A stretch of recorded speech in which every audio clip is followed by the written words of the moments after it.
Penunjukan Balai Besar Litbang Vektor dan Reservoir Penyakit Salatiga sebagai laboratorium penelitian penyakit corona ini cukup membantu mempercepat pengetesan sampel pasien. Dari biasanya 3 hingga 4 hari, kini bisa dipercepat hanya 2 hari saja. Di Balai Besar ini ada 2 alat real-time PCR yang akan berfungsi melakukan pengetesan sampel. Sementara yang konvensional, terdapat 9 alat yang standby. Sehingga dalam sehari, tempat itu bisa melakukan pengecekan hingga 40 sampel. Saat ini sudah 18 sampel yang berhasil dicek. Sementara itu, Gubernur Jawa Tengah Ganjar Pranowo yang datang melakukan pengecekan mengatakan sangat senang dengan penunjukan dari Kemenkes karena akan mempercepat pengecekan dalam hitungan jam. Alhamdulillah ini bisa membantu rumah sakit yang ada di Jawa Tengah. Setidaknya kita punya kapasitas sampai dengan kurang lebih 40 per hari dan saya sudah mendapat penjelasan dengan sangat bagus.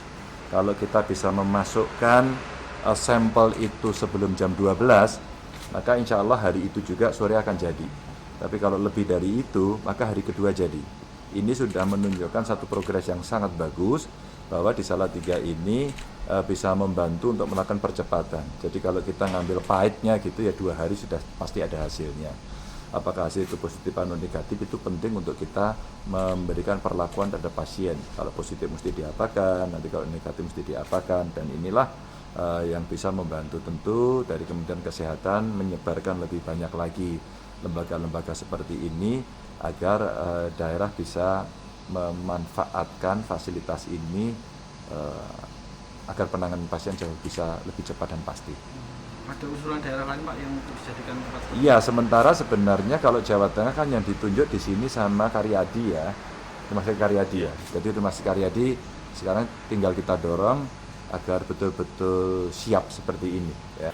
Sampai saat ini, tempat pengecekan sampel swab pasien bisa dilakukan di BPTKLPP atau Balai Besar Teknik Kesehatan Lingkungan dan Pengendalian Penyakit di Universitas Airlangga, Surabaya, Jawa Timur.